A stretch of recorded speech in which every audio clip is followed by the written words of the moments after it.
Panama's social and trade union movement ratified the continuation of the indefinite strike. In Spain, the death toll after the heat wave hitting the country rose to 360.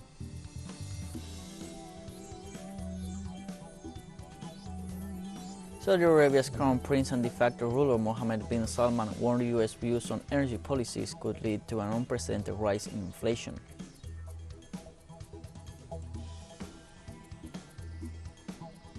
Hello, welcome to From the South. I'm Luis Alberto Matos from the TeleSUR studios in Havana, Cuba.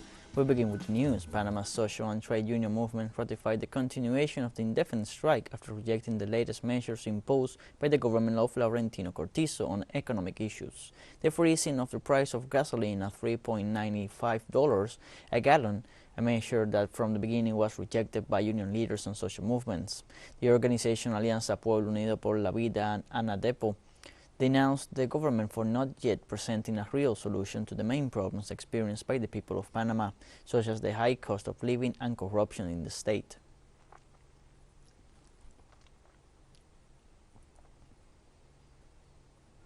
Social and workers' organizations continue to mobilize against the neoliberal policies of the Laurentino Cortizo's government.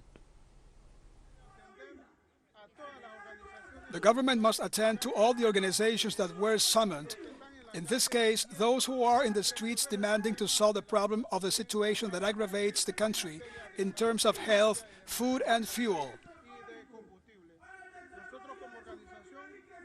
We as an organization are here and will continue in the struggle until the people sit down to talk and look for an answer. Getting them out of the hands of the PRT, its business allies and traditional parties will be one of the most difficult tasks for the Panamanian social movement. All is not lost, gentlemen of the police. Even if you are on the other side, you are our brothers. You are part of the people, and that doctrine that the U.S. has gradually put in your head has to come out, and it will be a product of the experience of what you are suffering in your homes.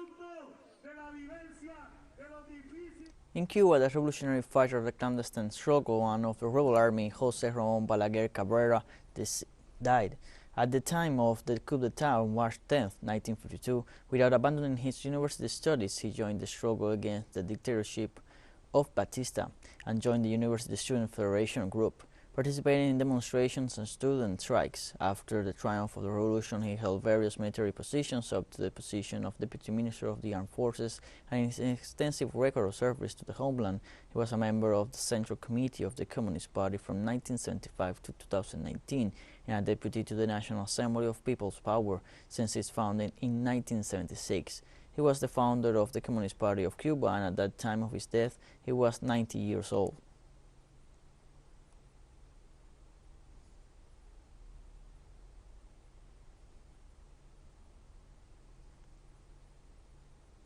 The Cuban Prime Minister Manuel Barbero Cruz offered a warm welcome to the Executive Vice President of Venezuela, Delcy Rodriguez Gomez, who made a work visit to the Caribbean island.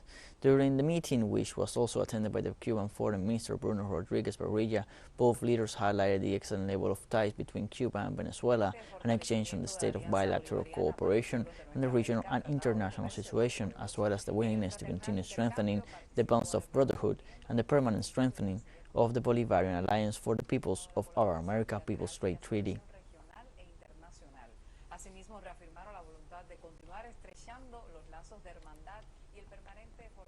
In Mexico, President Andrés Manuel López Obrador stressed that there is an awakening of conscience in Latin America and evaluates the political situation in the region. In his usual morning press conference, President López Obrador praised the recent work of different leaders throughout the region to confront the current situation. The president also highlighted the role of social movements throughout the continent to achieve changes for the benefit of the people.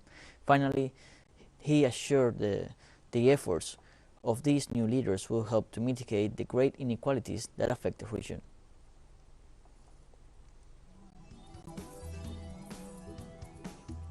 We'll take a short break now. Join us again after this.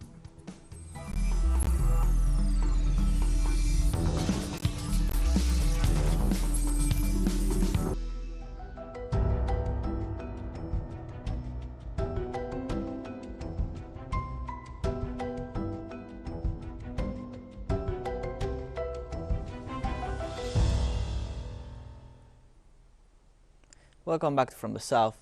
In the midst of the heatwave, multiple forest fires spread in several countries in southern and central Europe. The European Union Emergency Response Coordination Center is working with multiple countries to coordinate the use of specialized aircraft to extinguish fires in the worst affected areas. Aircraft have been deployed to fight the flames that are spreading amid high temperatures. The most important fires have been recorded in Portugal, Spain, France, Italy, Albania and Croatia. In addition, the Copernicus emergency satellite belonging to the European Union has provided images that offer damage assessment maps to the government of each country.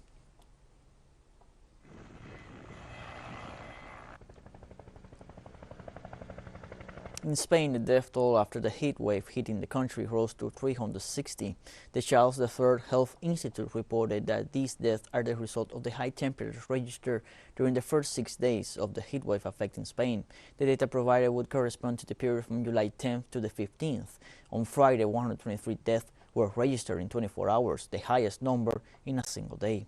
According to the authorities, some of the factors that caused the death of these people were dehydration or decompensation due to chronic diseases aggravated in these hot weather seasons.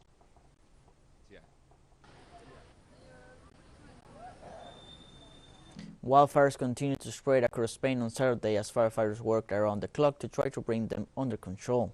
Efforts to tackle the fires come after government officials on Friday said that firefighters were tackling 17 fires across Spain. Footage released by the Forest Fires Reinforcement Brigades showed columns of smoke rising from burning areas in west central Spain on Friday. A heatwave hitting Spain and Portugal has created conditions for flames to spread more quickly and hamper efforts to control it. Authorities are linking these more frequent, more intense and more prolonged heat waves to climate change.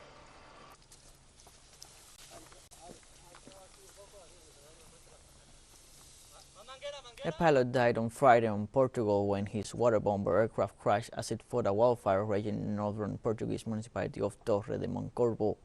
Civil protection authorities said there was only a pilot on board the Firebus aircraft. Emergency services, including vehicles and a helicopter, rushed to the scene of the crash around 8 p.m. The pilot was reportedly pronounced dead at the scene. The wildfire in Torre de Moncorvo, an area known for its mountains and river, is one of the 9 blazes sweeping across drought-hit Portugal, which has been battling a heat wave since the beginning of the week.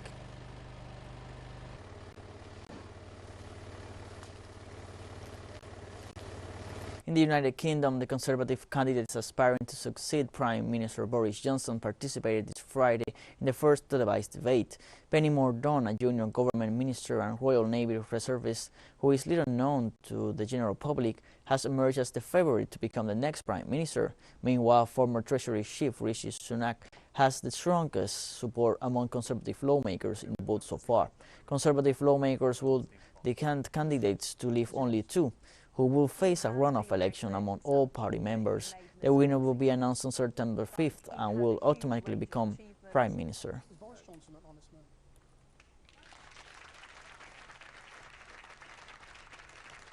Is there any problem with having a Prime Minister who has been found to have broken the law? Of course there's a problem with it. Of course there's a problem with people being asked to obey rules that those who make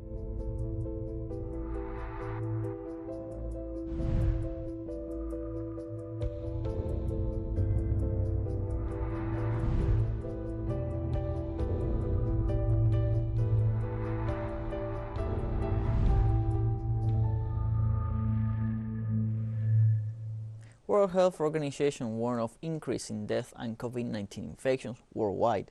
The increase in COVID-19 infections shows that the pandemic is not over.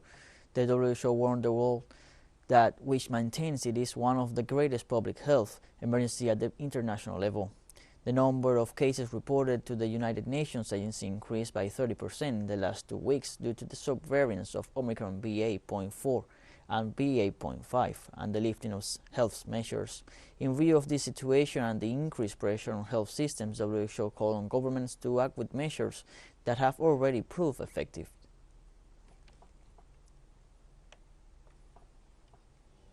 And we have more news coming up after a final short break, so don't go away.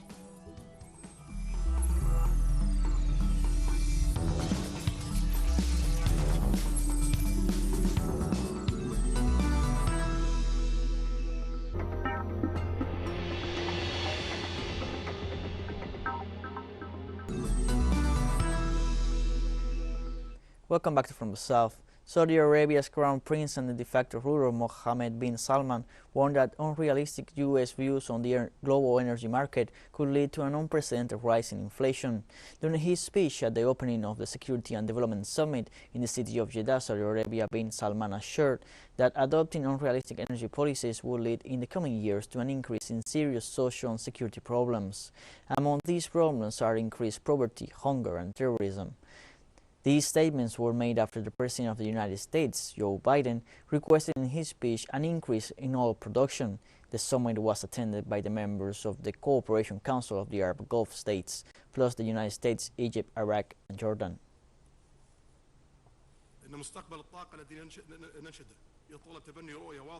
The public session of the Jeddah Summit in Saudi Arabia, in which leaders of member countries discussed the energy market and regional security, among other issues, has closed. The summit addressed such challenges as inflation, energy, food security, and environment. King Abdullah II of Jordan underscored that there will be no stability in the region without a solution to the Israeli-Palestinian conflict. Along those lines, Kuwait's Crown Prince, Mishal al-Hamad al-Sabah, called for a resolution of the Palestinian cause in accordance with international law and the right of the Palestinian people to an independent state. Regional media highlighted that U.S. President Joe Biden seeks to regain control over Middle Eastern energy resources and block the way to China and Russia to prevent them from establishing relations with these nations.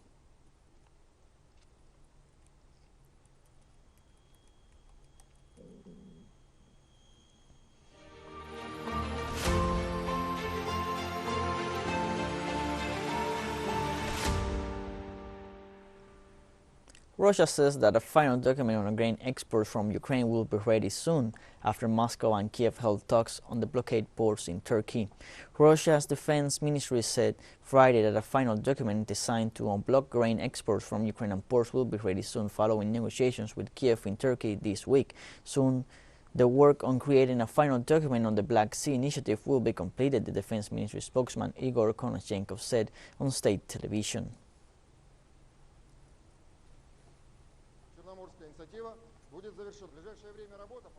The European Council considers a seventh package of sanctions against Russia that includes a veto on Russian gold, while easing restrictions on the supply of food. The mechanism, which is in the process of being drafted, will prohibit the import of gold from Russia to Europe, including through third countries, and in contrast will ease the sanctions imposed to limit the import of Russian agricultural products. The representative of the community bloc planned to discuss the new package next week for final approval before the summer vacations. New individuals and entities considered close to the Kremlin will also be blacklisted.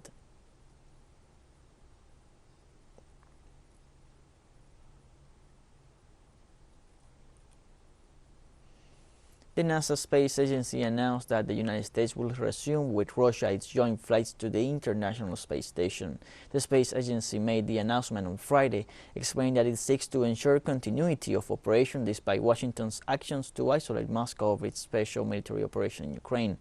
2 U.S. astronauts will fly on a Russian Soyuz rocket on 2 separate missions, one of them scheduled for September. On the other hand, 2 Russian cosmonauts will go aboard SpaceX rockets for the first time. The mission had been planned for some time but lacked Russian authorization. Over the past few weeks, NASA officials reiterated their interest in seeing it go ahead.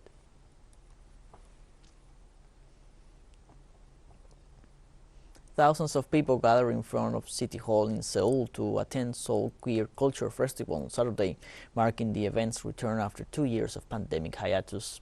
With rainbow flags, colorful outfits, face prints, and glitters, participants celebrated their identity and the diversity of sexual orientations and joined the march for LGBTIQ rights. This year's event took place with the slogan, "Let's live, unite, and go forward." Speeches at the event were at times interrupted by counter-protesters outside the venue, but the speakers carried on. On the other hand, hundreds of parishioners from Christian churches gathered near the square displaying protest messages, which forced the deployment of hundreds of police officers.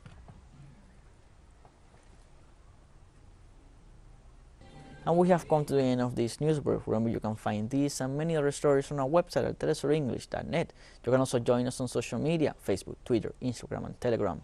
For TeleSUR English, I'm Luis Alberto Matos. Thank you for watching.